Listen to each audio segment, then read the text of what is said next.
Graça e paz, igreja. Vamos iniciar o culto nesse dia 27 de junho de 2021, com transmissão pela internet, fazendo a leitura do Salmo de número 27. Vou pedir para a igreja ficar em pé, vamos ler juntos, todos juntos, Salmo de número 27.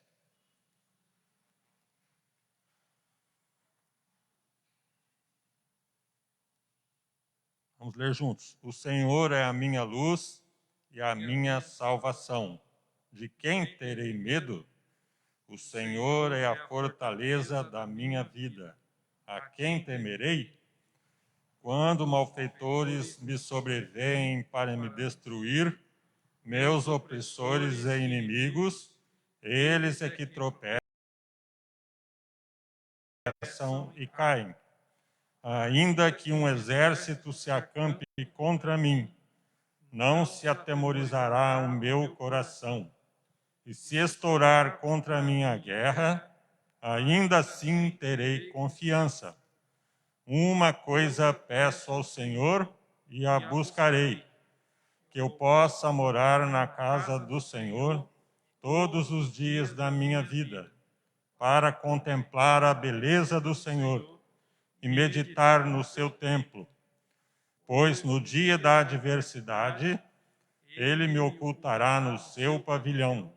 No recôndito do seu tabernáculo me acolherá. Elevar-me-á sobre uma rocha. Agora será exaltada a minha cabeça acima dos inimigos que me cercam. No seu tabernáculo oferei sacrifício de júbilo. Cantarei e salmodiarei ao Senhor. Ouve, Senhor, a minha voz. Eu clamo. Compadece-te de mim e responde-me. Ao meu coração me ocorre. Buscai a minha presença. Buscarei, pois, Senhor, a tua presença. Não me escondas, Senhor, a tua face. Não rejeites com ira o teu servo. Tu és o meu auxílio. Não me recuses, nem me desampares. Ó Deus da minha salvação. Porque se meu pai e minha mãe me desampararem, o Senhor me acolherá. Ensina-me, Senhor, o teu caminho e guia-me por vereda plana, por causa dos que me espreitam. Não me deixes à vontade dos meus adversários, pois contra mim se levantam falsas testemunhas e os que só respiram crueldade. Eu creio que verei a bondade do Senhor na terra dos viventes. Espera pelo Senhor. Tem bom ânimo e fortifique-se o teu coração. Espera, pois, pelo Senhor. Oremos.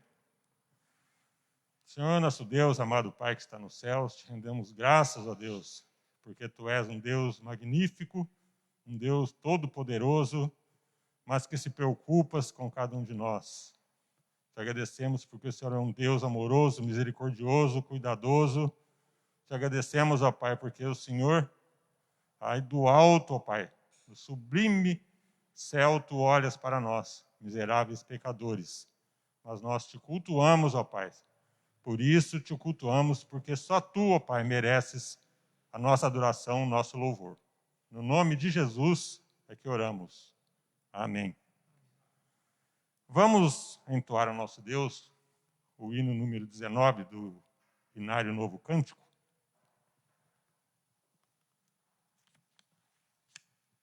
Hino 19. Ó Rei sublime.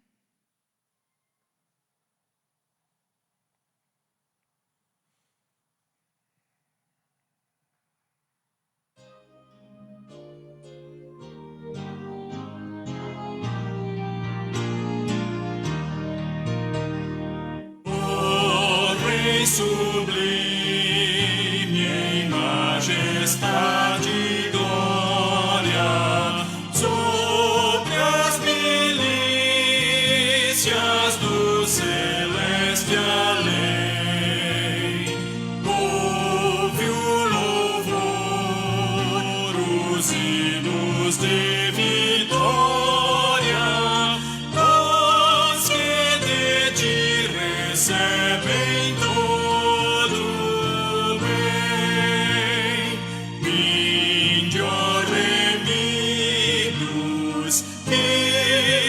filhos de Deus, cantai louvores que alcancem os céus, nos altos céus, louvor a Deus ressoam,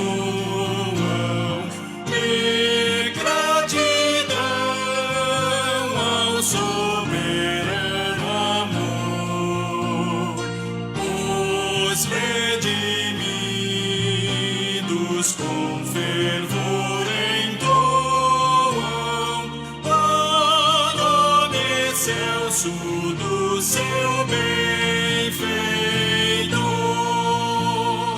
Vinde, ó remidos, filhos de Deus, cantai louvores que alcancem os céus.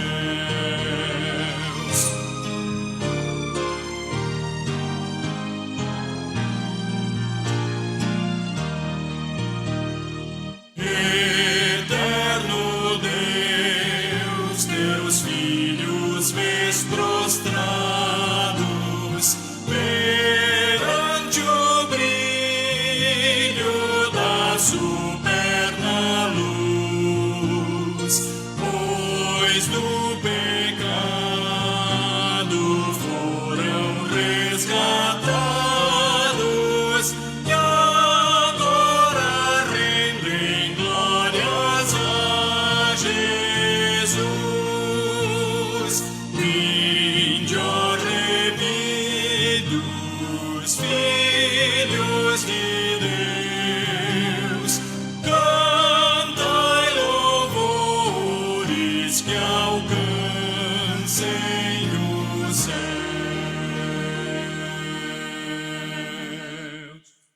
A igreja pode se assentar.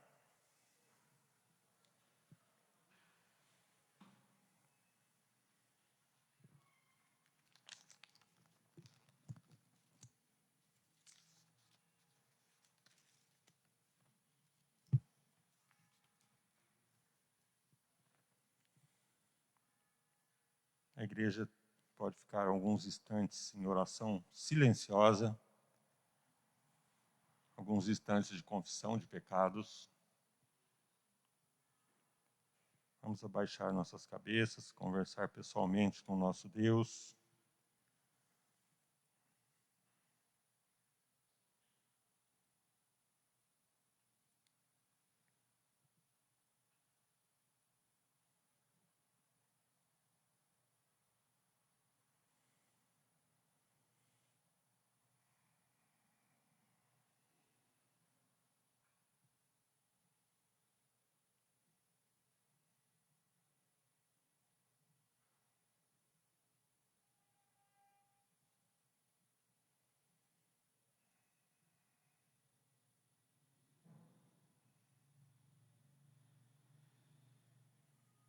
Compadece-te de mim, ó Deus, segundo a tua benignidade.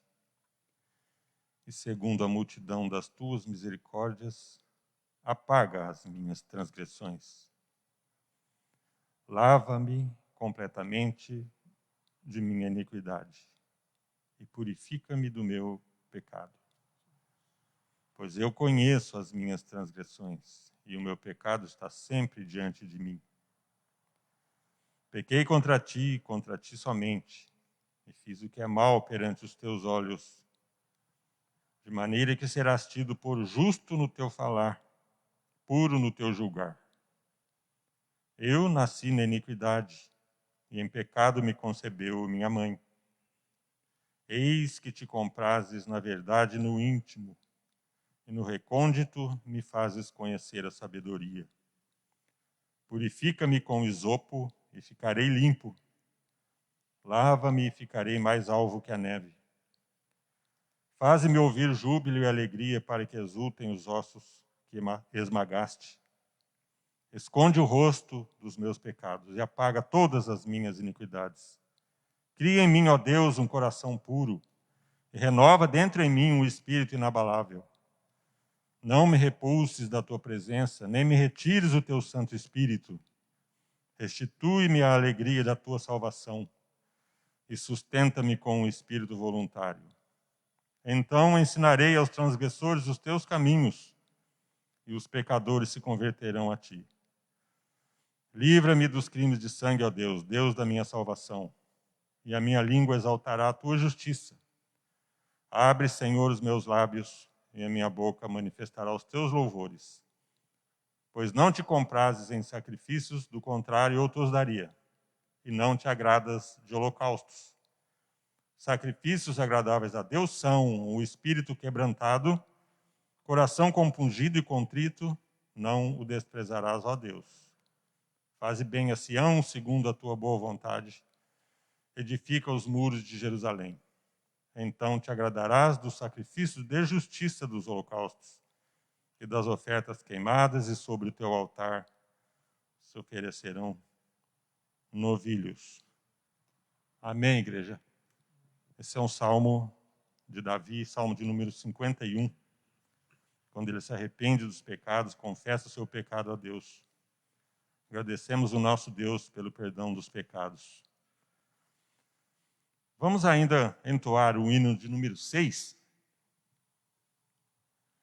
Hino de número 6 dos nossos sinais. Vamos cantar 2 vezes. Enquanto isso, os irmãos que vieram preparados para ofertar, trouxeram seus dízimos e ofertas, poderão aproveitar o momento.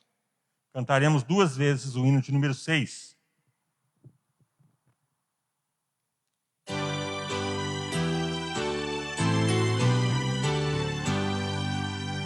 A Deus supremo benfeitor, anjos e homens deem louvor. A Deus o Filho, a Deus o Pai, e a Deus Espírito glória dai. Amém. Mais uma vez. Vamos cantar mais uma vez.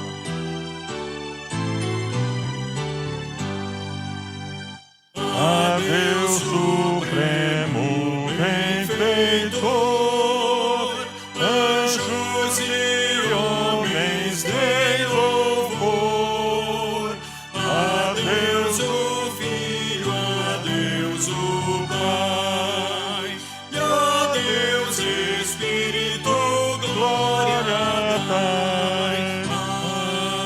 Amém. Oremos com o diácono.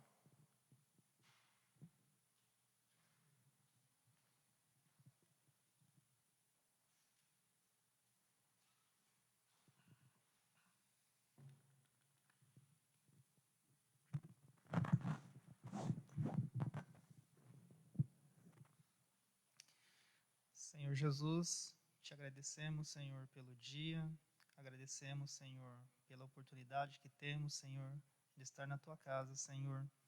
Agradecemos, Senhor Jesus, pela saúde, pelo livramento, Senhor, por ter guardado nossas vidas, nossas famílias, Senhor.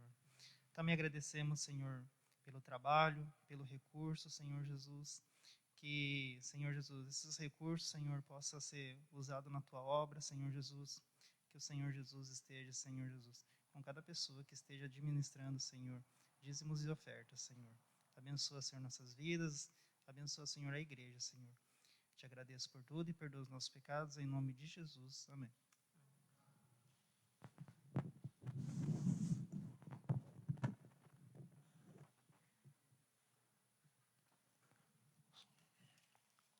Salmo de número 150, irmãos. É um salmo conhecido como um salmo aleluia, salmo de louvor. Vou fazer a leitura. Salmo 150. Aleluia, louvai a Deus no seu santuário. Louvai-o no firmamento, obra do seu poder. Louvai-o pelos seus poderosos feitos. Louvai-o consoante a sua muita grandeza. Louvai-o ao som da trombeta. Louvai-o com saltério e com harpa. Louvai-o com adufes e danças, louvai-o com instrumentos de cordas e com flautas. Louvai-o com símbolos sonoros, louvai-o com símbolos retumbantes. Todo ser que respira, louve ao Senhor. Aleluia. Vamos ficar em pé, igreja, vamos continuar louvando com a equipe de louvor. Boa noite, igreja. Boa noite, você que nos assiste, você que vai nos assistir depois também. Como Deus é grande, né? Nós não combinamos nada. Eu ia ler esse texto aqui rapidinho, Salmo 150, mas não vou precisar ler porque o presbítero Nilman já leu. E aqui o Salmo ele diz vários instrumentos. Hoje nós não temos todos esses instrumentos citados aqui. Nós temos os instrumentos de corda, a bateria, e no final ele fala: todo ser que respira, louve o Senhor.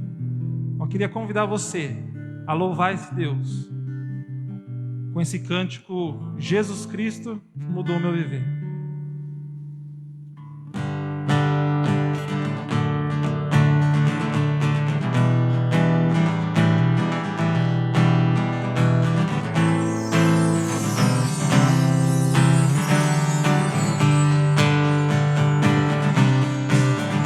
Jesus Cristo mudou meu viver. Jesus Cristo mudou meu viver. É a luz que ilumina meu ser. Sim, Jesus Cristo mudou meu viver. Diferente hoje é o meu coração. Diferente hoje é o meu coração.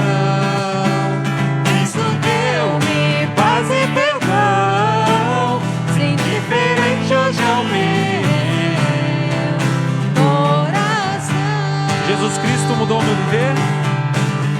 Jesus Cristo mudou meu viver. Jesus Cristo mudou meu viver. É a luz que ilumina meu ser. Sim, Jesus Cristo mudou meu viver. Diferente hoje é o meu coração. Diferente hoje é o meu coração. Cristo deu-me paz e perdão. Sim, diferente hoje é o meu coração.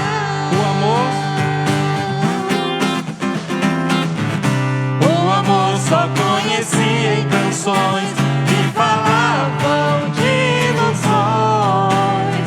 Mas tudo agora é diferente. Cristo fala a toda gente, pois Cristo deu-me seu amor. Jesus Cristo mudou meu viver. Jesus Cristo mudou meu viver. É a luz que ilumina meu ser.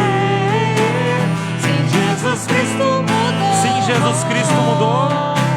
Sim, Jesus Cristo mudou. Sim, Jesus Cristo mudou. Sim, Jesus Cristo mudou meu viver. Amém.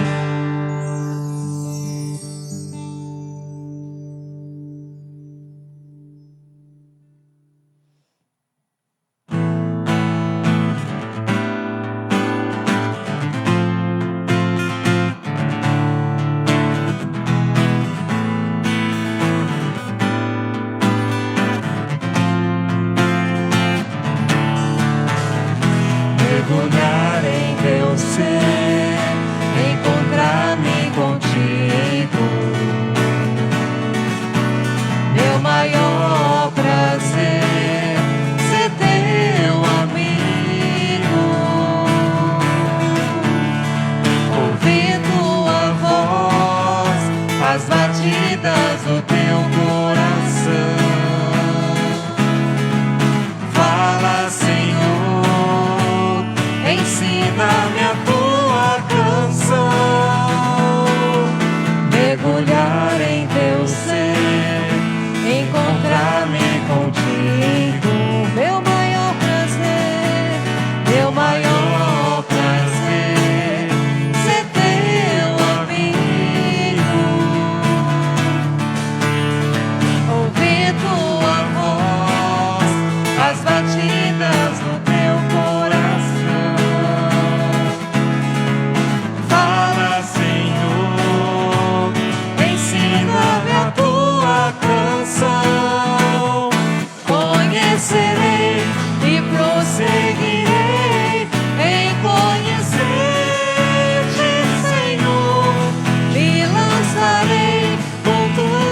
que sou, nas profundezas do teu imenso amor. Te amarei com meu coração, com todas as minhas forças, e cantarei louvores a ti, meu Deus, meu Redentor.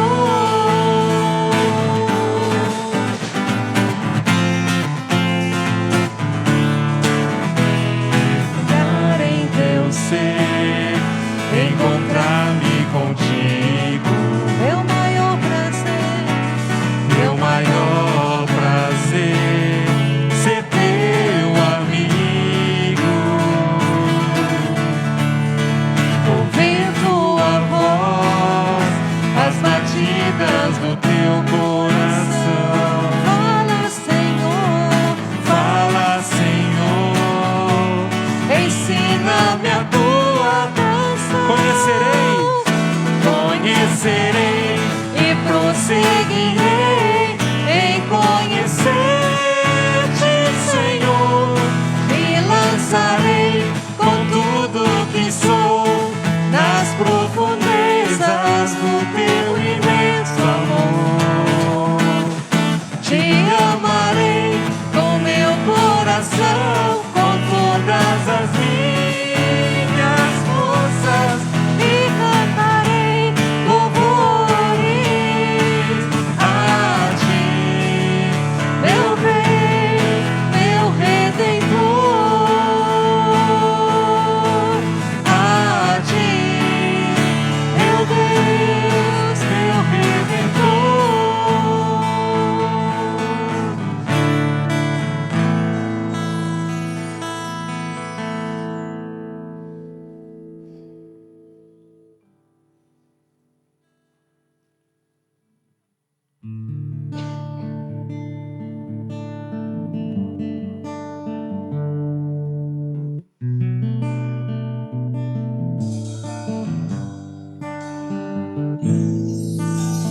Sonda-me, Senhor, e me conheces.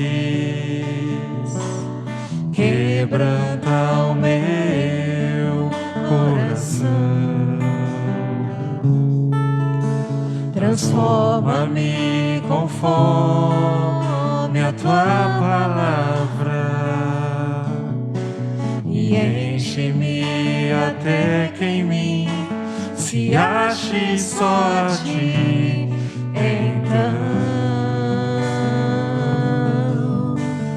usa-me, Senhor,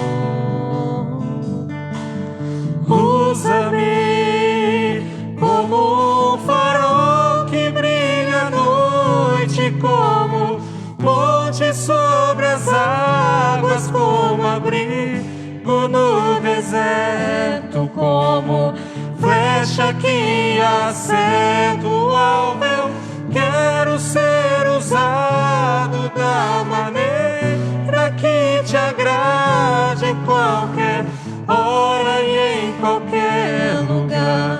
Eis aqui a minha vida, usa-me, Senhor, usa-me. Sonda-me, Senhor, e me conheces.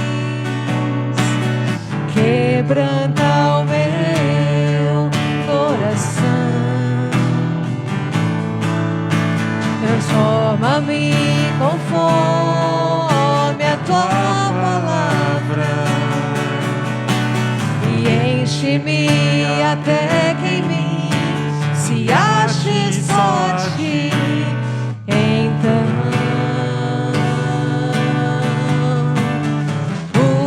usa-me, Senhor, usa-me como um farol que brilha à noite, como ponte sobre as águas, como abrigo no deserto, como flecha que acerta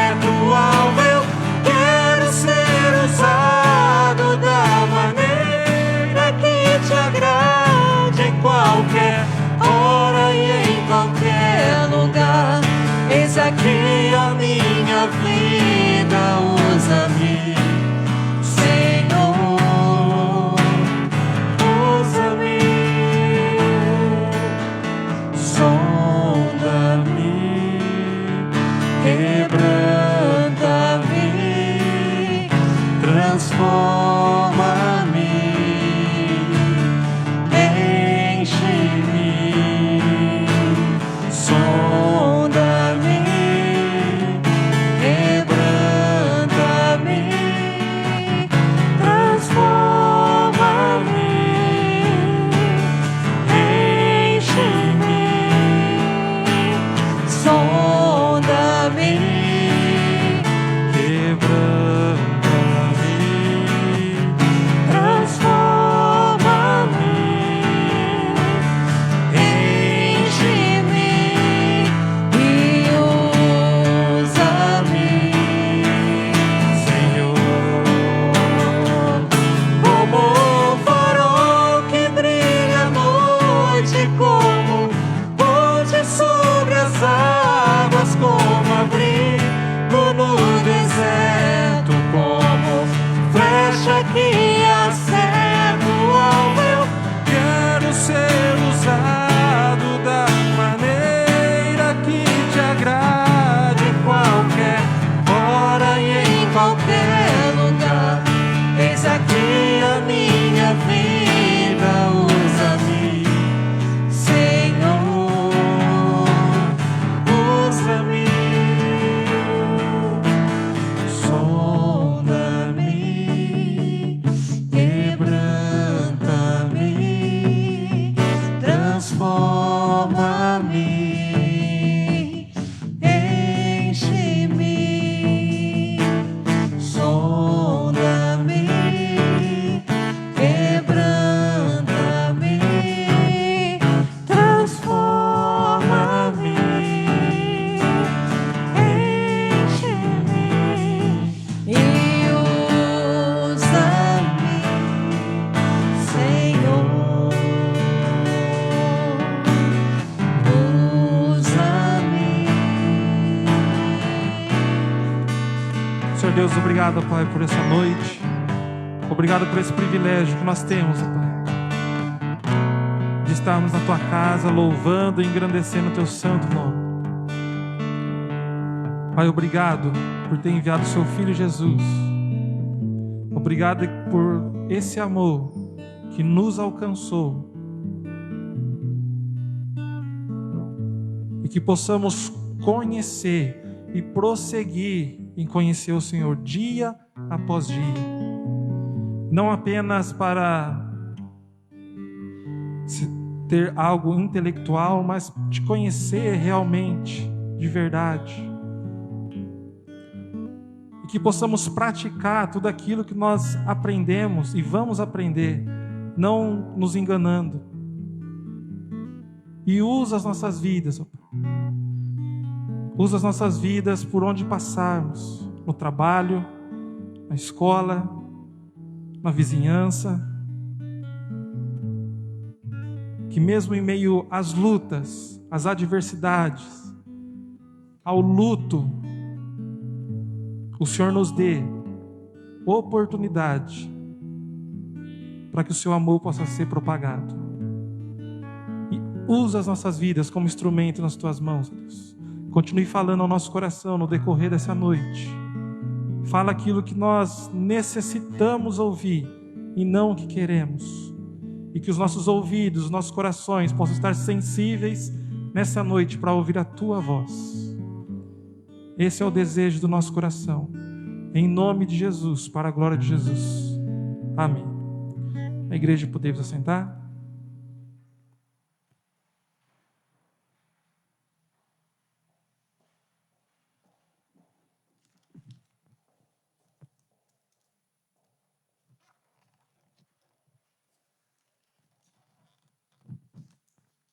Vamos ouvir agora a mensagem da parte de Deus pelo nosso pastor Whipson.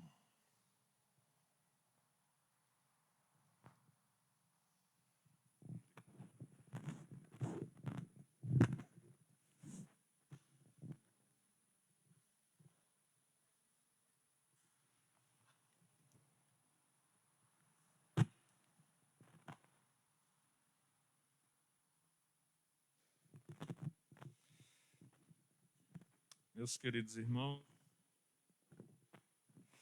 graça e paz da parte do nosso Senhor e Salvador Jesus Cristo. Nós vamos dar início ao momento de exposição da palavra do Senhor nessa noite.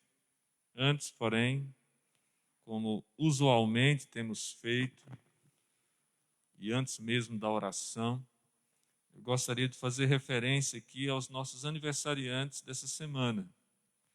No dia 20, a nossa irmã Maria Edna Mota Simeão. Também no dia 20, a nossa irmã Ruth Dias Baraúna.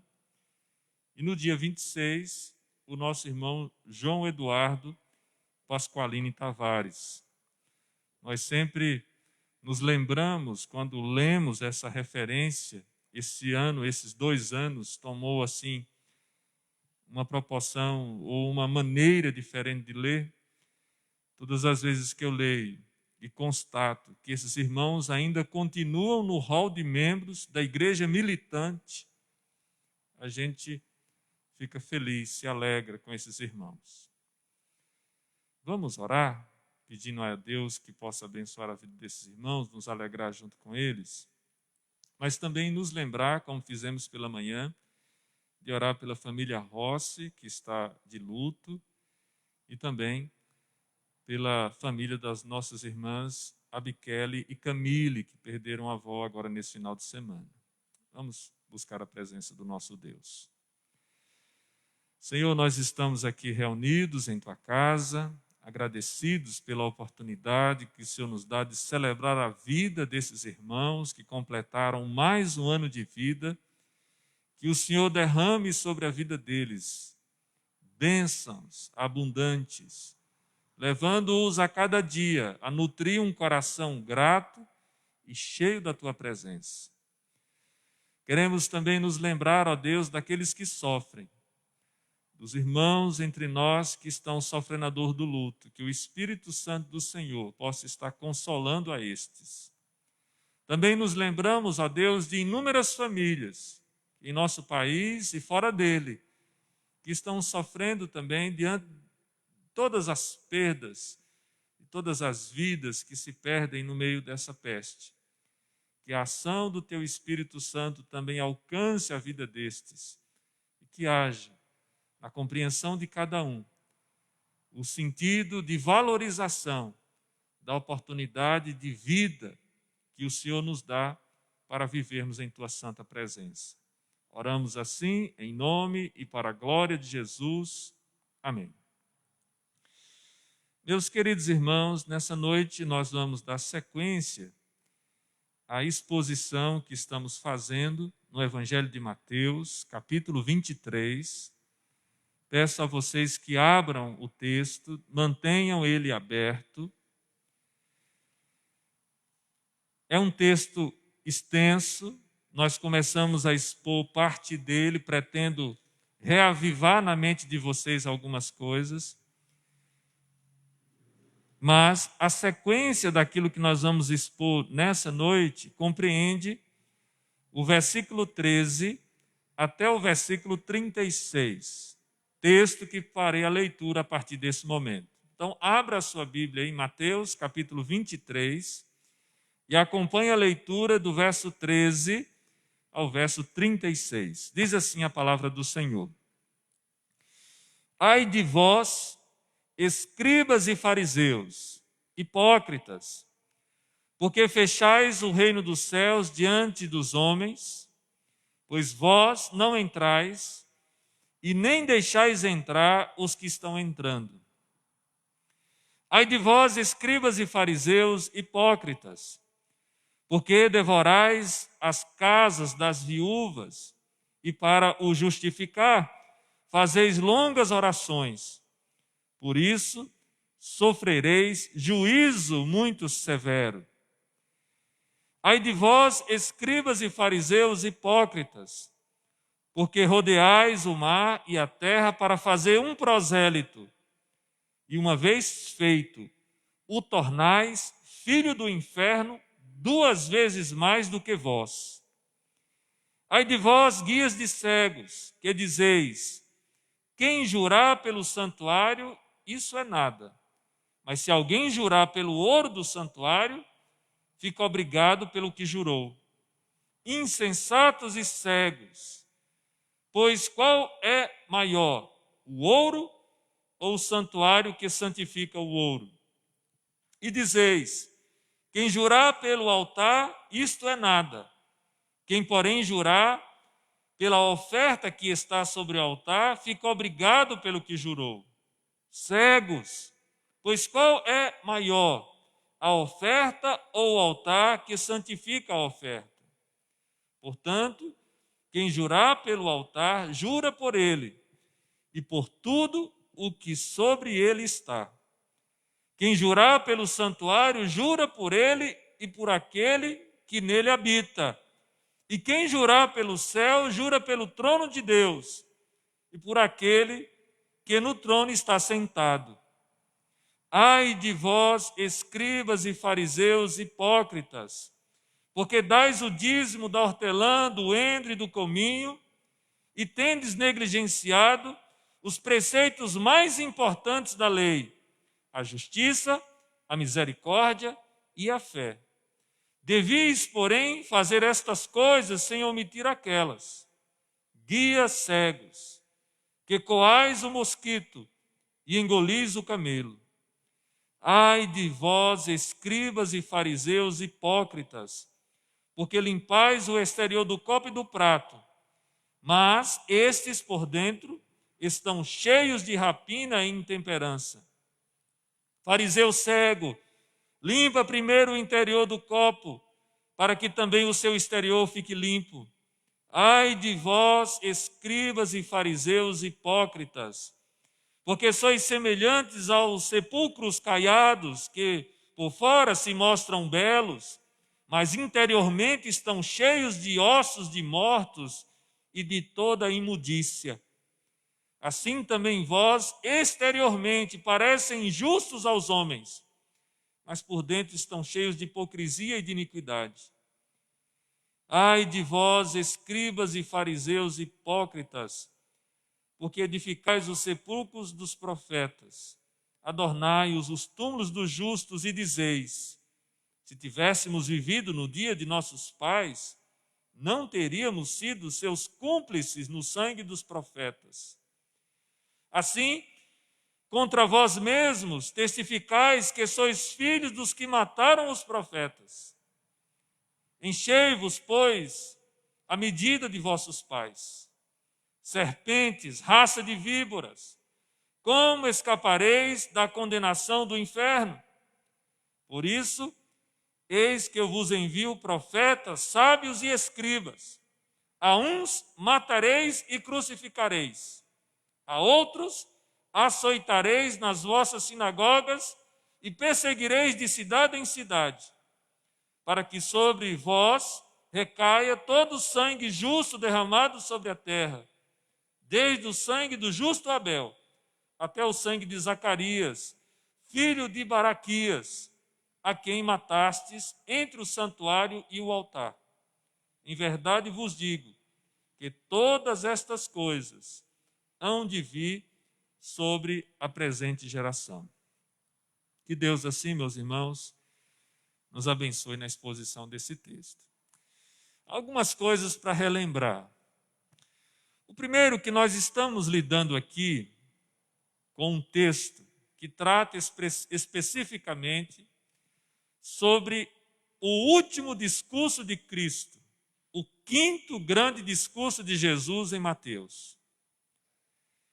E nesse discurso que iniciou aí no verso 1, nós vamos encontrar, na sequência, após o versículo 12, 7 ais. Alguém pode dizer assim, expressamente, ao observar as narrativas dos evangelhos, que essa não é a única ocasião que Jesus vai proferir esses ais. Em Lucas, nós vamos encontrar 6 desses ais que Jesus profere em uma outra ocasião. Mas o fato é que, quando Jesus está proferindo esses ais, ele está aqui elaborando no seu discurso tanto denúncias como uma expressão de dor por aquilo que havia acontecido em relação à nação de Israel e os seus principais líderes. Eles haviam falhado, eles haviam se distanciado de Deus. O histórico deles era um histórico de um povo tão rebelde que chegou ao ponto de ser responsável pela morte dos profetas.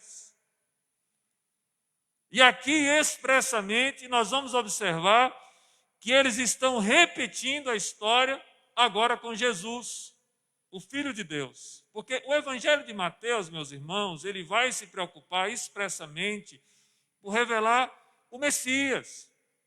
É o Evangelho do Rei.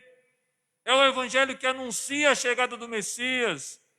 É o Evangelho que se preocupa em detalhar os eventos históricos e a concatenar esses eventos com as citações do Antigo Testamento para demonstrar que a Escritura está sendo cumprida através da vida de Jesus e da sua obra, evidentemente.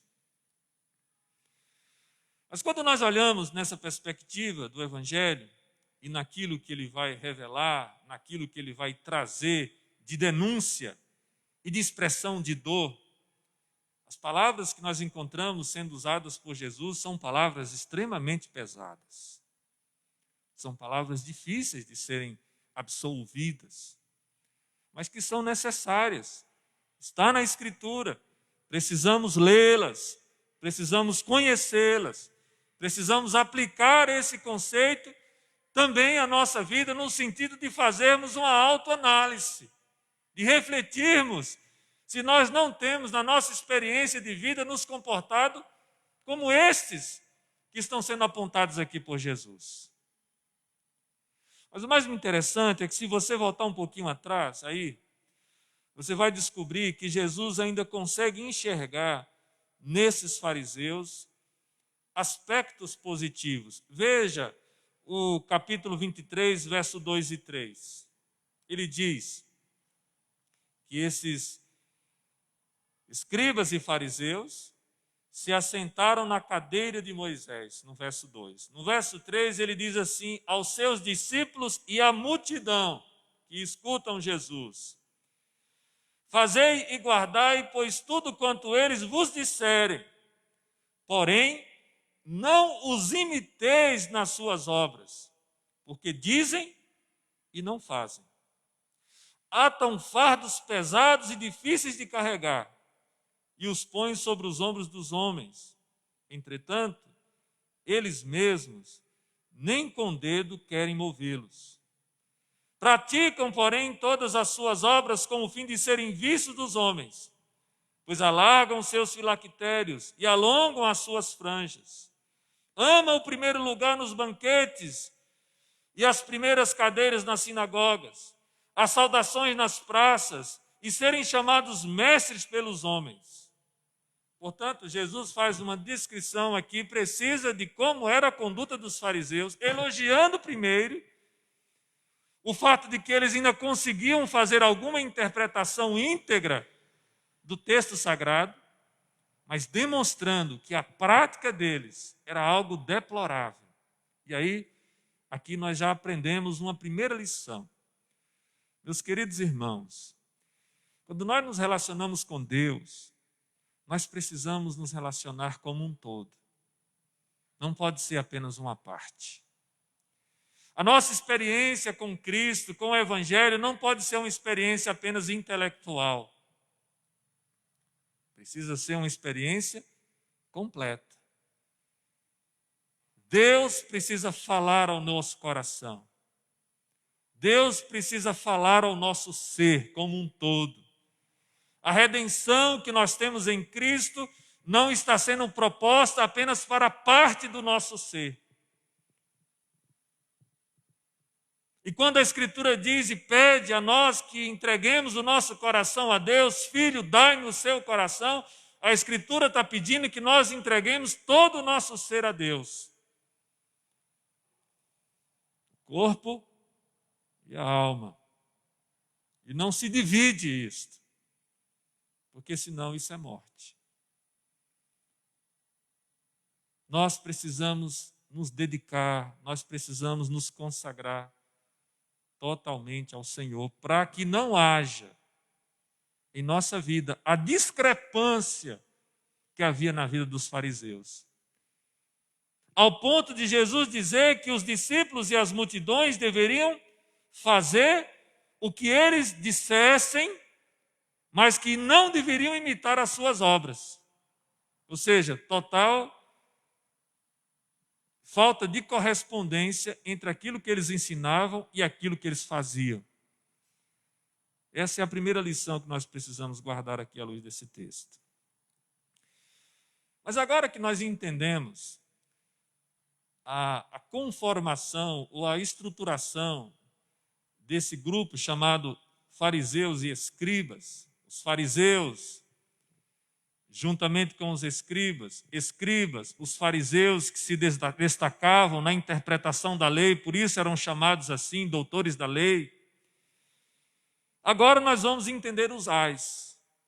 Porque Jesus, após dizer como seus discípulos deveriam se portar, a partir do verso 8, do capítulo 23 até o verso 12, ele volta agora ao tema dos escribas e fariseus. E todos esses ais, 7 ais que nós encontramos aqui no texto, ele está se referindo aos escribas e fariseus. E aqui há uma discussão na análise desse texto. Jesus está falando diretamente para os fariseus. Jesus está falando para alguns fariseus que estavam ali no meio da multidão e dos discípulos. Ou Jesus está usando uma ferramenta de retórica, falando a respeito daquele grupo, para a multidão e os seus discípulos, de uma maneira alusiva àqueles que há pouco estavam debatendo com ele e ele havia feito calar. E a possível ideia que o comentarista, pelo menos o William Hendrickson, vai defender, é que aqui Jesus está usando uma peça de oratória. Jesus está falando,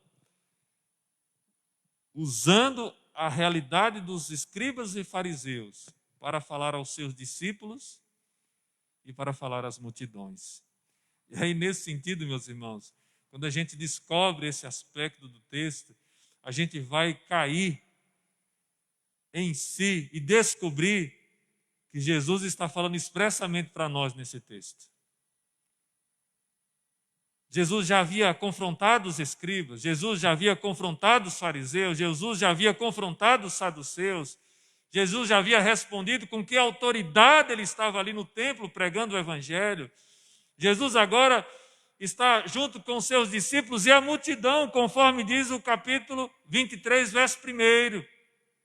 E é com a multidão e os seus discípulos que Jesus está proferindo esse discurso tão difícil e tão pesado. E aí alguém pode perguntar assim, mas por que Jesus vai falar isto? Uma das primeiras respostas que nós temos para dar é que Jesus está falando isso porque este era um dos últimos momentos que ele poderia anunciar aos discípulos e às multidões o perigo dos fariseus e dos escribas. Falsos mestres que ensinavam realidades, mas viviam outras totalmente diferentes. A outra razão que Jesus pode ter para falar e proferir essas palavras está relacionada ao fato de que Jesus aqui está preocupado em alertar aos discípulos a respeito da conduta ou da forma de vida que eles deveriam abraçar. E isso tem toda a correspondência, porque se você olhar do verso 8 ao verso 12, Jesus vai fazer um contraponto entre a postura dos fariseus e escribas e a postura que deveria ser assumida pelos seus discípulos. Veja aí, Mateus 23, do verso 8 em diante. Ele diz, vós, porém, não sereis chamados mestres, porque um só é o vosso mestre, e vós todos sois irmãos. A ninguém sobre a terra chameis vosso Pai, porque só um é vosso Pai, aquele que está nos céus. Não sereis chamados guias, porque um só é vosso guia, o Cristo. mas o maior dentre vós será vosso servo. Quem a si mesmo se exaltar será humilhado, e quem a si mesmo se humilhar será exaltado. Veja que até termos que nós encontramos nessa pequena instrução que Jesus vai dar aos discípulos, estará presente também no discurso dos ais. Há aqui uma evidência de que todo esse texto se harmoniza e faz parte de uma única peça. É um único momento, é um único discurso. E Jesus está disposto a trabalhar os seus discípulos para uma perspectiva totalmente nova a respeito da religião. Eles não deveriam se conduzir de acordo com o principal modelo que havia naquela época, os escribas e os fariseus. Porque estes homens, meus irmãos, diante da opinião pública e diante das aparências, esses homens eram impecáveis. Ninguém trabalhava melhor a aparência do que os fariseus. E eles gostavam de serem ovacionados, eles gostavam de ser, de alguma forma, admirados pelas multidões. E eles estilizavam mesmo, eles se preparavam mesmo. E veja que Jesus denuncia isso. Tem uma palavra que vai se repetir diversas vezes aqui no texto, que é a palavra hipócrita, ou hipócritas. Você sabe o que é que significa essa palavra? No sentido aqui do texto. A palavra hipócrita tem a ver com o sentido de ser alguém que demonstra ser o que não é. Um ator, alguém que encena um papel. Essa palavra não é usada pela primeira vez aqui. Em outras passagens você vai encontrar ela sendo empregada. E o que Jesus está mostrando nos ais é expressamente em que momento os fariseus se comportavam desta maneira. Se não, vejamos, versículo 13, o primeiro ai. Ai de vós, escribas e fariseus hipócritas, porque fechais o reino dos céus diante dos homens. Pois vós não entrais, nem deixais entrar os que estão entrando. O que é que havia acontecido com os fariseus e escribas? Meus irmãos, todas as evidências, até nessa altura aqui, já haviam sido dadas por Jesus de que ele de fato era o Messias. E qual era a reação que havia no coração dos escribas e fariseus? Uma palavra só: incredulidade. Eles não criam, e não só não criam, mas eles também influenciavam a multidão a não crer na mensagem de Cristo. Não era simplesmente alguém que duvidava, alguém que tinha dúvidas. As evidências que nós encontramos na narrativa dos evangelhos são evidências concretas, inegáveis, de que Jesus de fato era o Filho de Deus. Mas o coração deles estava empedernido. E com isso eles fechavam a porta do reino. Não só não entravam, mas fechavam para quem estava entrando. Alguém pode dizer assim: mas pastor, e como é que fica a soberania de Deus? A soberania de Deus está intacta, meus irmãos, porque quando o texto fala que os fariseus estão aqui agindo desta maneira, o texto está se referindo expressamente sobre a responsabilidade humana. Na ação soberana de Deus, Deus elege, escolhe os seus. E para esses, a graça é irresistível, como aprendemos aqui pela manhã. Mas da mesma forma que Deus é soberano para eleger e separar os seus, aqui Deus está entregando estes homens de coração empedernido a sua própria disposição reprovável. E juntamente com eles, outros também, de igual forma e de igual índole, são arrastados por esta conduta. Portanto, essa é a primeira denúncia que Jesus vai fazer dentro dessa sequência do versículo 13 em diante. A segunda denúncia está no verso 14, acompanhem comigo.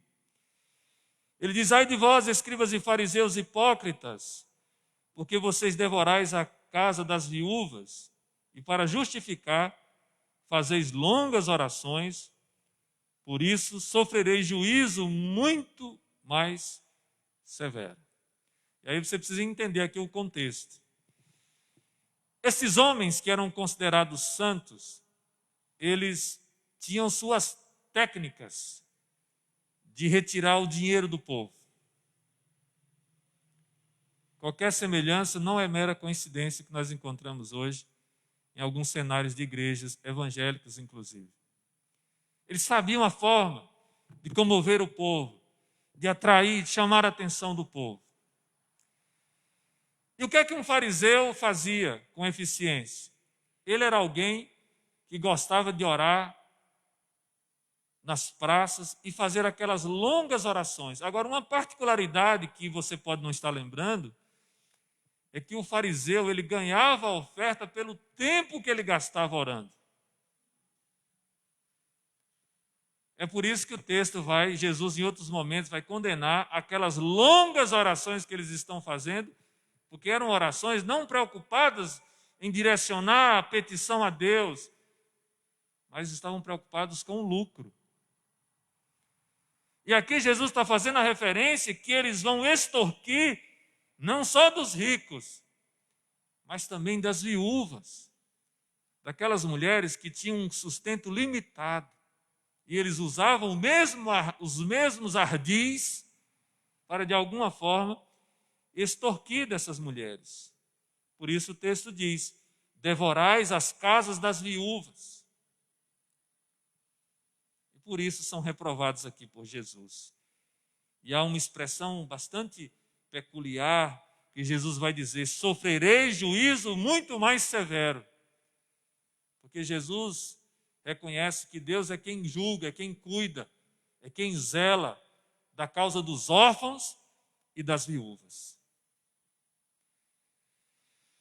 Mas o terceiro ai está no verso 15. Veja o que o texto vai dizer: ai de vós, escribas e fariseus hipócritas, porque rodeais o mar e a terra para fazer um prosélito. E uma vez feito, o tornais filho do inferno 2 vezes mais do que vós. Primeira pergunta que eu faço para você entender o texto: você sabe o que significa a palavra prosélito? Prosélito é alguém que se converteu a uma religião, que foi convertido de uma religião para outra. Essa é a ideia. E pasmem vocês, no período onde Cristo está desenvolvendo o seu ministério, os judeus, o povo de Israel, eram um dos povos mais ativos missionariamente, missiologicamente. Para você perceber aí, Jesus vai fazer referência que eles eram capazes de rodear o mar e a terra para fazer um prosélito, mostrando essa característica que eles tinham de ir, de evangelizar e de aproximar essas pessoas da religião judaica de uma maneira incomparável. É bem verdade que quando eles faziam um prosélito, o novo convertido, cada vez mais ávido pela religião, eles imprimiam nesse novo convertido um peso, uma carga extremamente maior do que aquilo que ele poderia suportar, também denunciado por Jesus aqui no texto. E quando eles faziam isso, encharcando os prosélitos, os novos convertidos, das tradições dos anciãos, das implementações sobre a lei, de uma série de práticas, de rituais que eles estabeleciam a mais do que aquilo que o texto ensinava. Eles estavam fazendo do prosélito um fariseu ainda mais fanático do que eles. E, portanto, 2 vezes mais filho do inferno. Mas para você continuar entendendo, vamos ao 4º ai, versículo 16.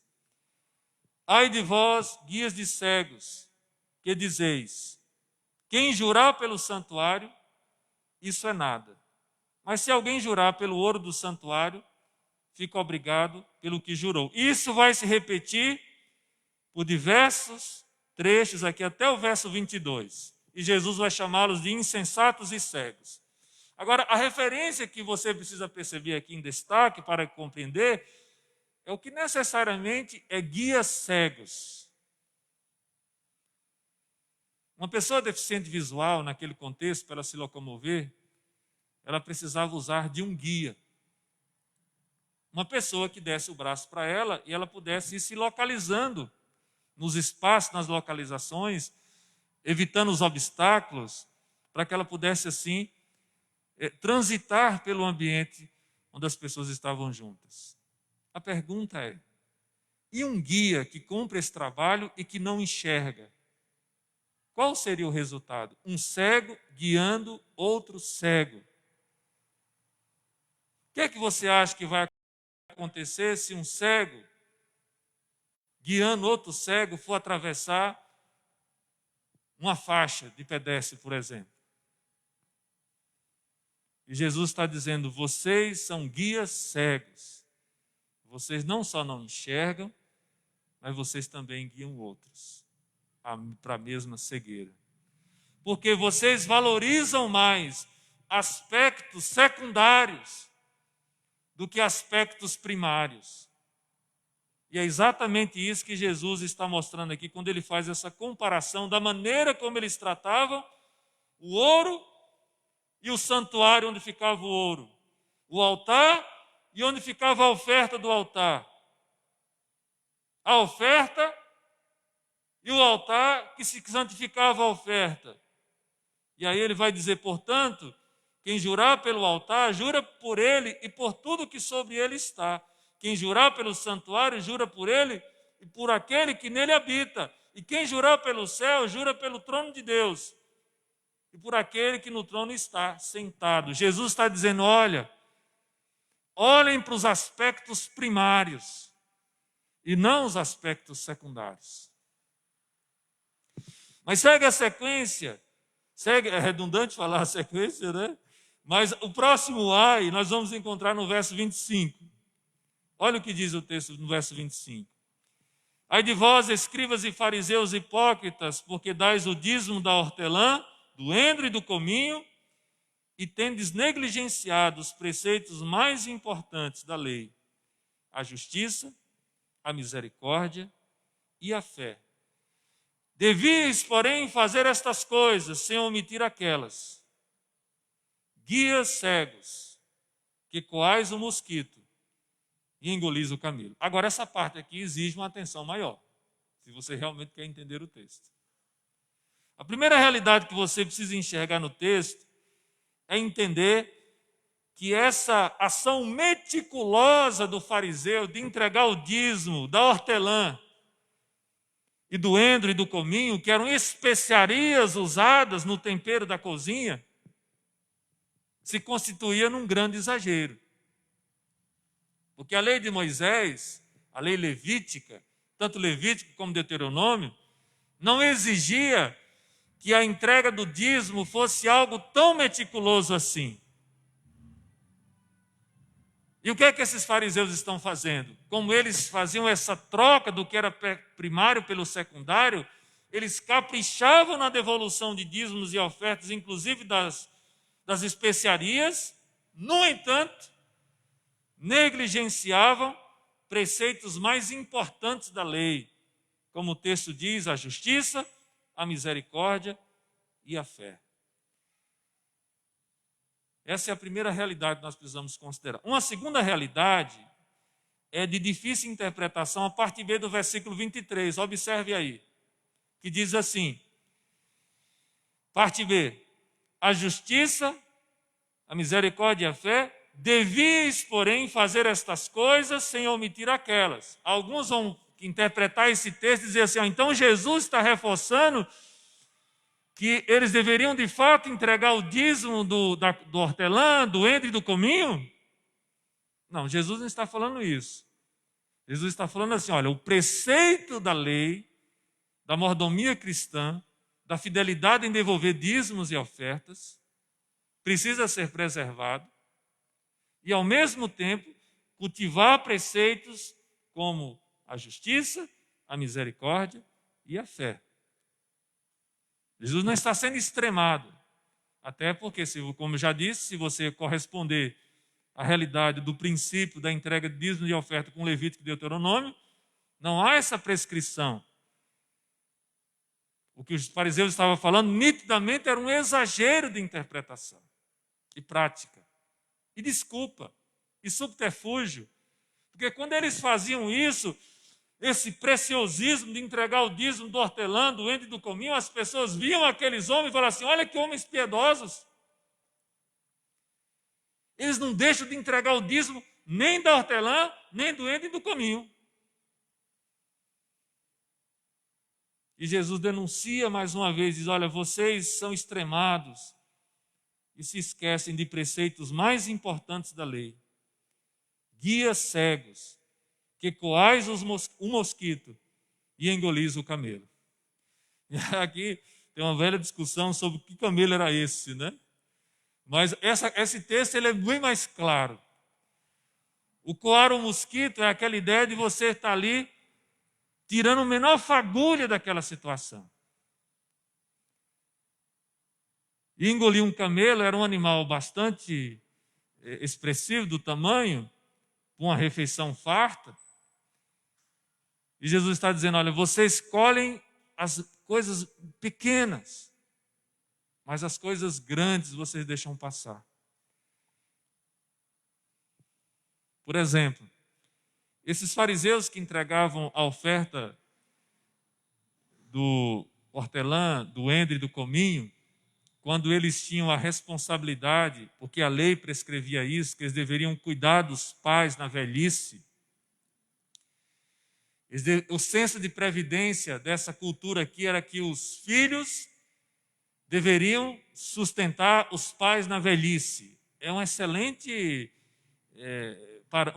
parâmetro para a gente adotar nos nossos dias, né? Até porque hoje os filhos querem sugar dos pais até o final da vida. Alguns filhos estão querendo que os pais desocupem a casa para eles ficarem.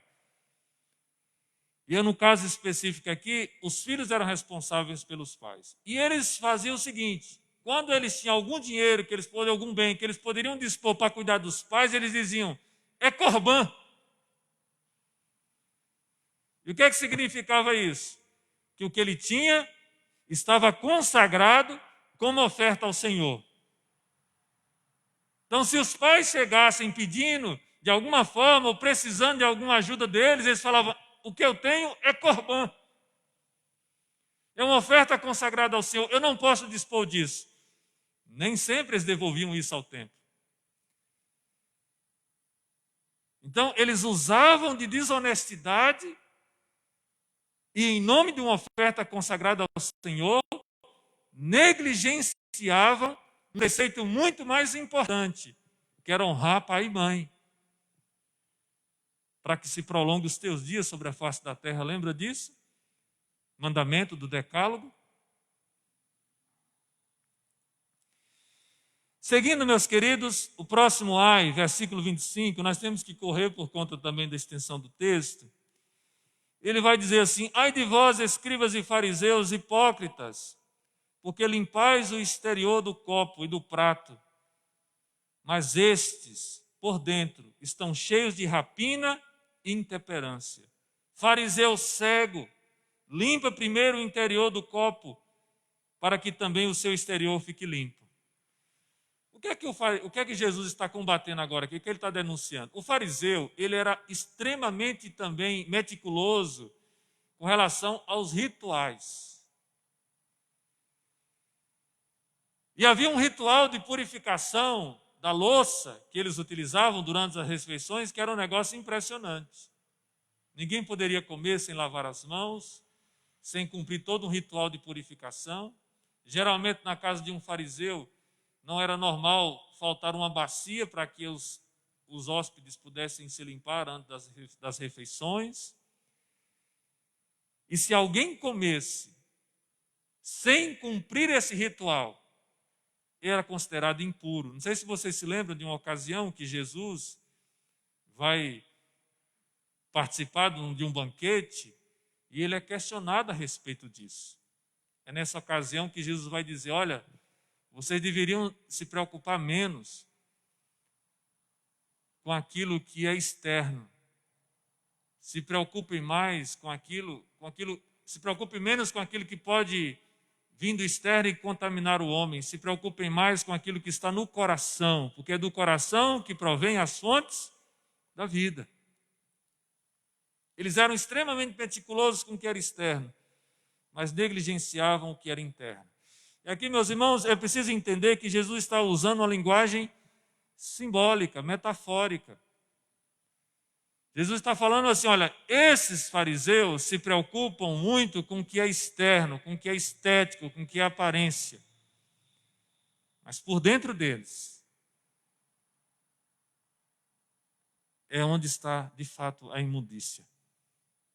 E você vai ver que essa ideia vai persistir da parte de Cristo no próximo ai. Veja aí, versículo 27. Ai de vós, escribas e fariseus hipócritas, porque sois semelhantes aos sepulcros caiados, que por fora se mostram belos, mas interiormente estão cheios de ossos de mortos e de toda imundícia. Assim também vós, exteriormente, parecem justos aos homens, mas por dentro está cheios de hipocrisia e iniquidade. Aí você diz assim, mas o que é que necessariamente é, pastor? Sepulcro caiado. Mais uma informação histórica que você precisa saber. Quando o povo estava peregrinando, indo a Jerusalém para o culto, para as celebrações, as sepulturas, inclusive as sepulturas dos profetas, dos reis, elas ficavam margeando a cidade. Só que um judeu, se ele tocasse em um osso humano, ele ficava impuro para a cerimônia. Então, qual era o costume da época?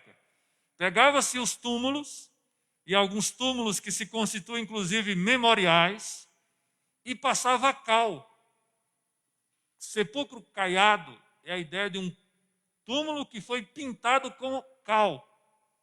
E dessa forma ficava mais fácil distinguir esses túmulos e não haver a contaminação daqueles que iam participar dos rituais, das cerimônias ali em Jerusalém. E Jesus está fazendo referência a esses túmulos, que eram vistos, que eram belos, que eram destacados quando nas festas eles eram pintados de cal. Eles, olha, vocês são assim, como sepulcros caiados, vocês são destacados, vocês são bonitos por fora.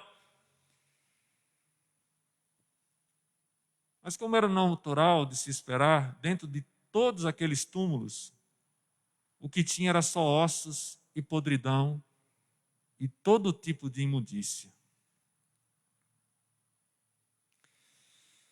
Mas seguindo a sequência, o próximo ai é o do 29. Diz, ai de vós, escribas, fariseus hipócritas, porque edificam os sepulcros dos profetas, adornai os túmulos dos justos, e dizeis, se tivéssemos vivido nos dias dos nossos pais, não teríamos sido seus cúmplices no sangue dos profetas. Assim, contra vós mesmos, testificais que sois filhos dos que mataram os profetas. Enchei vós, pois, a medida de vossos pais. Aí você pode ficar assim também perplexo, sem entender por que é que Jesus está falando isso. Meus irmãos, o passado de Israel, a história de Israel em relação aos profetas não é algo muito bonito de se considerar. Os profetas eram homens que foram levantados por Deus para repreender o povo, para falar de juízo para o povo que havia se desobedecido, que havia desviado e que precisava ser reconduzido ao caminho do Senhor. E muitos profetas foram mortos pelo povo. O sangue dos profetas foi derramado pelo próprio povo de Deus. Porque quando eles traziam a mensagem, o povo não gostava, o povo que estava contaminado pelo pecado, usava de artifícios para calar os profetas.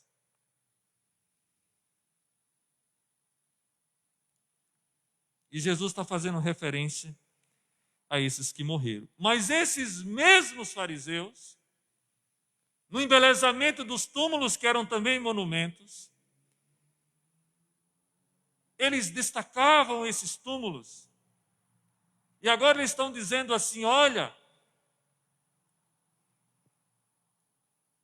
se tivéssemos vivido nos dias dos nossos pais, nós não teríamos sido seus cúmplices no sangue dos profetas. Aí Jesus, na sua peça de oratória, ele chega a um ponto, de forma climática, a enfatizar a postura destes homens, a partir do verso 33, acompanhe. Ele vai dizer: serpentes, raça de víboras, como escapareis da condenação do inferno? Por isso que eu vos enviei, por isso eis que eu vos envio profetas, sábios e escribas. Jesus está mandando quem? Jesus está fazendo uma referência aqui, meus irmãos, sobre os profetas, os sábios e os escribas do Antigo Testamento, que foram mortos pelos pais desses homens, mas Jesus está fazendo uma referência agora escatológica, do futuro, do que haveria de acontecer. Porque esses discípulos, esses apóstolos, esses que estavam no meio da multidão, que haveriam de se converter a partir da sua mensagem, esses figurariam como profetas, como escribas, como sábios. E sabe o que aconteceria com eles? Veja a sequência. A uns matareis e crucificareis. Vocês se lembram do desenvolvimento da missão da igreja primitiva? Vários dos discípulos foram mortos, vários dos apóstolos foram mortos e crucificados. E em todas as épocas, os cristãos são perseguidos e mortos por conta da fé que tem em Cristo, da parte desses que são hipócritas, que gostam de aparentar ser uma coisa diante do povo, mas nos seus corações só encontra morte. A outros açoitareis nas vossas sinagogas e perseguirei de cidade em cidade. E isso aconteceu aos montes.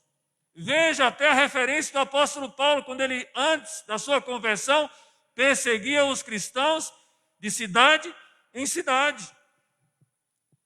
Ou a própria referência à morte de Estevão, que teve as vestes lançadas aos pés de Paulo. E a prática de Paulo não era diferente da prática dos outros, os judeus zelosos em relação à fé e à religião. Verso 35 diz: para que sobre vós recaia todo o sangue justo derramado sobre a terra, desde o sangue do justo Abel, até o sangue de Zacarias, filho de Baraquias, a quem mataste entre o santuário e o altar. Jesus está dizendo: olha, vocês vão repetir a mesma prática dos pais de vocês, para que sobre vocês o juízo se concentre, trazendo a implicação desde o sangue de Abel até o sangue de Zacarias. E aqui é preciso entender que a referência que Jesus está falando é sobre o cânon hebraico. A disposição dos livros hebraicos, o cânon do Antigo Testamento, vinha de Gênesis a Zacarias. Jesus está dizendo assim: olha, todos os testemunhos daqueles que foram mortos, na qualidade de profetas, de escribas, de sábios, todos aqueles que foram mortos por conta da palavra de Deus, da instrução de Deus, todo o sangue desses vai recair sobre vocês. E a referência feita aqui a Baraque, o sangue de Zacarias, filho de Baraquias, aí nós temos uma pequena dificuldade interpretativa, porque, de acordo com a referência que nós temos ao Zacarias, que morreu nessas condições de ter sido matado entre o santuário e o altar, o nome do pai é outro, e não o que nós encontramos aqui nesse texto. Mas tirando essa dificuldade de nós encontrarmos assim, que não compromete em nada o texto, o sentido que Jesus está querendo dar é o seguinte: olha, o sangue daqueles que morreram cumprindo a vontade de Deus, o Pai, durante toda a história, vai recair sobre vocês.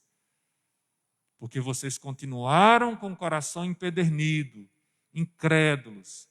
Vocês continuaram fingindo ter uma espiritualidade, e quando na verdade vocês estavam distante dos caminhos do Senhor. Vocês foram capazes de negar as evidências de que de fato o Filho de Deus, o Messias, havia sido dado, para poder manter a ganância, o orgulho, o lucro, a avareza, a maldade no coração de vocês. Verso 33 então encerra dizendo: em verdade vos digo que todas estas coisas hão de vir sobre a presente geração. Então, irmãos, é um desafio extremo, né? Expor um texto tão grande em tão pouco tempo. Mas a exposição é para que você perceba que Jesus vai se lançar diante dos seus discípulos e das multidões, usando essa peça de oratória para ensinar para os seus discípulos que eles não deveriam, de alguma forma, descansar enquanto eles não tivessem uma experiência genuína com Deus. Não podia ser uma coisa e aparentar outra. Ou melhor, não deveriam aparentar uma coisa e serem outra coisa. Precisaria haver integralidade. Precisaria haver honestidade. E aí, nesse sentido, meus irmãos, cabe algumas aplicações para nós. A primeira aplicação que eu queria considerar nesse cenário que nós vivemos hoje, como igreja evangélica no Brasil, é que a gente precisa tomar muito cuidado para não sermos uma igreja que tem uma boa doutrina, que tem uma boa exposição da palavra, e nós presbiterianos gostamos disso, né? Nós falamos, nós somos o povo da palavra. Nós somos o povo da palavra. O povo fiel às Escrituras. Nós devemos tomar muito cuidado, irmãos, porque ser o povo da palavra, da interpretação correta, da interpretação contundente, mas não ser o povo da prática da palavra, isso traz implicações muito sérias sobre a nossa vida. Não basta apenas conhecer o Evangelho. Nós precisamos conhecer e viver o Evangelho. E cada fragmento, cada parte, cada expressão de Jesus, cada milímetro das Escrituras, cada ensinamento deve ser olhado por nós com extrema atenção e cuidado. Para vivermos, não simplesmente para sabermos. Uma segunda aplicação que eu vejo nesse texto, que acaba servindo também de alerta para nós, como igreja evangélica, é cuidado com a hipocrisia. Nós não gostamos nem de ser referidos com essa palavra, né? Mas a hipocrisia que eu estou me referindo aqui é no sentido de nós demonstrarmos uma realidade e no nosso coração, no nosso íntimo, agirmos com motivações comprometidas. Muito cuidado com isso, meus irmãos. Sempre que nós formos agir, nós precisamos saber o que é que nos motiva.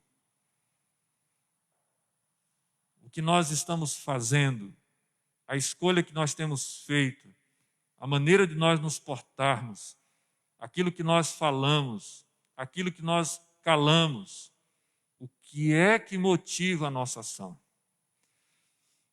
Queria lembrar para os irmãos que o apóstolo Paulo, quando ele escreve sobre o amor, ele exagera falando sobre o amor em 1 Coríntios capítulo 13. Não sei se vocês se recordam desse texto. Nesse exagero, Paulo diz assim: eu posso até falar a língua dos anjos, mas se não tiver amor, de nada serve. Eu posso entregar o meu corpo para ser queimado, mas sem amor, não vai ter sentido algum. Se a motivação primeira da igreja não for o amor para com Deus e para com o próximo, nenhum esforço que nós possamos fazer terá recompensa diante do Pai. Motivação. O que move a nossa vida. Mas mais do que isso, irmãos, se aquilo que de fato está internalizado em nós é o que está sendo expresso externamente para as pessoas. Não adianta eu ter aqui um sorriso pronto, de ser aquela pessoa popular, de ser aquela pessoa aparentemente agradável. No meu coração só há mágoa, só há ódio, só há ressentimento. Não adianta eu pousar e passar uma maquiagem, usar uma máscara e me importar de alguma forma que as pessoas socialmente vão olhar para mim e me identificar como sendo um cristão verdadeiro. E dentro do meu coração só há incredulidade, só há inconstância, uma vida dupla. Não adianta aparentar ser algo piedoso, mas no meu interior, no meu íntimo, no meu ambiente privado, eu ser alguém deplorável diante de Deus.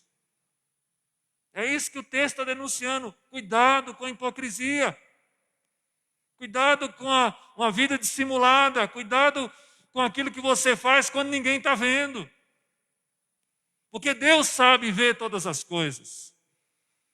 E o que Jesus está fazendo aqui nesse texto é revelar o interior dos escribas e fariseus que diante de todos eram pessoas sem nenhum tipo de mácula. Eram pessoas perfeitas. Eram pessoas com reputação de serem homens ilibados, fora de qualquer suspeita. Mas Jesus, conhecendo o coração deles, Jesus denuncia aqui nesse texto.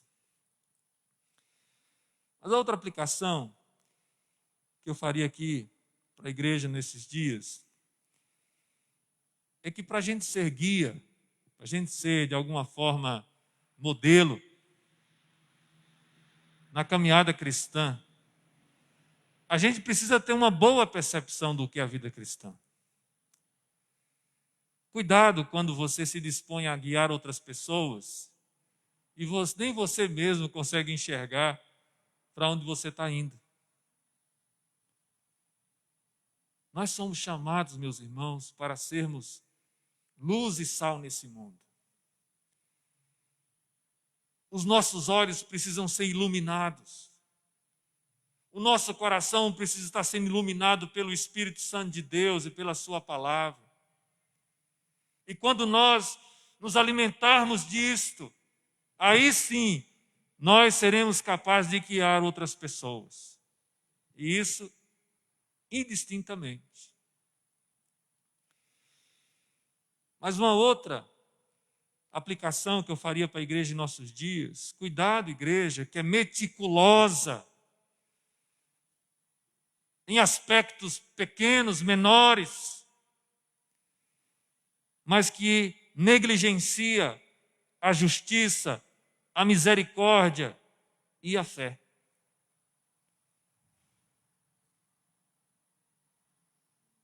Existem valores muito mais importantes, meus irmãos, que nós precisamos cultivar.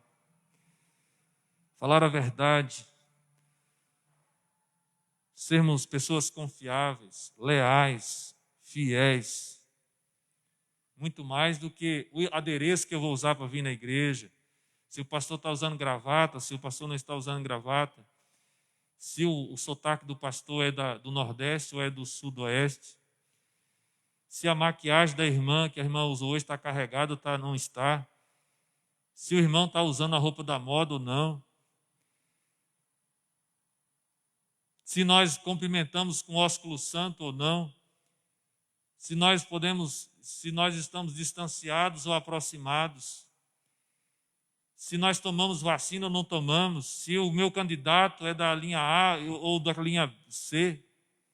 Tem irmãos que não se falam porque o candidato da sua situação é o seu candidato e da oposição é do irmão, então eles não conseguem se relacionar. Se eu vivo na paixão, cego por conta dessas questões de animosidade, eu não vou conseguir discernir qual é o meu papel como igreja. Mas uma outra aplicação que nós precisamos fazer é cuidado, igreja, quando você está extremamente preocupada em se mostrar limpa por fora, mas por dentro só tem rapina. Você sabe como é que anda a sua vida. Você sabe que você precisa confessar os seus pecados. Você sabe que você precisa se humilhar diante de Deus. Você sabe que você precisa buscar em santidade, pureza de vida. Mas porque externamente você parece estar bem, você se conformou com isso. Cuidado, ai de vós. Mas por último, meus irmãos, uma outra aplicação que nós poderíamos fazer é cuidado com o orgulho e a prepotência de dizer assim: se fosse eu não agiria desta maneira. Interessante nós considerarmos isso, né? Que Jesus vai fechar o ciclo falando mais uma vez sobre o orgulho, a jactância do escriba e do fariseu. Quantas vezes na igreja um irmãozinho cai em pecado e a gente diz assim: se fosse comigo, eu não teria agido desta maneira. E logo lá adiante, a gente comete o mesmo pecado do irmão. E quando o pastor chega para a gente e fala assim: meu irmão, o que aconteceu? Você não estava há tempos atrás de forma visceral, condenando a atitude do seu irmão, que havia caído exatamente nessa área. E aí a pessoa fica sem palavras e diz assim: pastor, realmente, eu não sei como te explicar. E a resposta é simples, meus irmãos. Jesus já havia dito para os seus discípulos, versículo 12, quem a si mesmo se exaltar será humilhado, e quem a si mesmo se humilhar será exaltado. Lembremos de uma coisa que foi dita nessa liturgia aqui nessa noite. Nós estamos diante de um Deus santo, e nós somos todos pecadores, carentes da graça do nosso Senhor e Salvador Jesus Cristo. Não existe um cidadão aqui presente nesse recinto nessa noite, e nenhum cidadão que está em casa, que possa bater no peito e dizer assim: eu sou impecável,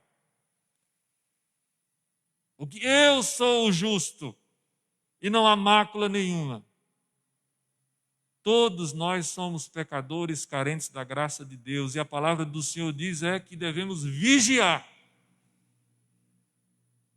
para que nós não caiamos, para que nós não nos desviemos, para que nós não distanciemos da presença de Deus. A minha oração nessa noite é que você, meu irmão, que está aqui presente, você que está em casa, diante de todas as pressões e os infortúnios que nós temos vivido nesses dias, que você se volte para Cristo, que você se humilhe diante da presença de Deus, que você reconheça que só existe um Deus soberano sobre todas as coisas e que nós precisamos viver inteiramente, totalmente submissos em sua mão.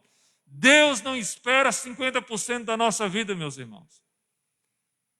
Deus deseja que todo o nosso ser se renda diante dele em adoração. Nós estamos aqui nessa noite para declarar ao nosso Deus que nós precisamos dele, que não há absolutamente nada que nós possamos fazer sem a presença dele, que nós precisamos dele em todos os aspectos da nossa vida e que nós precisamos nos converter dos nossos pecados para viver uma vida santa, nova na sua presença. Nós não temos como enganar a Deus. Nós não temos como fingir diante de Deus, porque o seu olhar prescruta todo o nosso ser. E ele sabe, melhor do que nós mesmos, de que nós somos pó. E somente a graça dele pode nos trazer vida. Amém? Fechemos os nossos olhos, vamos orar. Senhor Deus, nós queremos nos humilhar e diante daquilo que a Tua palavra fala conosco, nós percebemos, ó Deus, o quanto somos carentes da graça maravilhosa e do poder do Teu Espírito Santo. Ó Deus, nos leva, Senhor, nos carrega, nos sustenta. Porque diante desse mundo perverso e das pressões que nós temos sofrido, nós estamos prestes a sucumbir. Ó Deus, tem misericórdia de nós. Não nos deixa, Senhor Deus, cair em tentação. Livra-nos do mal, pois Teu é o poder e o domínio e a glória para todos sempre. Nós oramos assim, ó Pai, em nome e para a glória de Jesus. Fiquemos em pé, meus irmãos, nós vamos impetrar a bênção.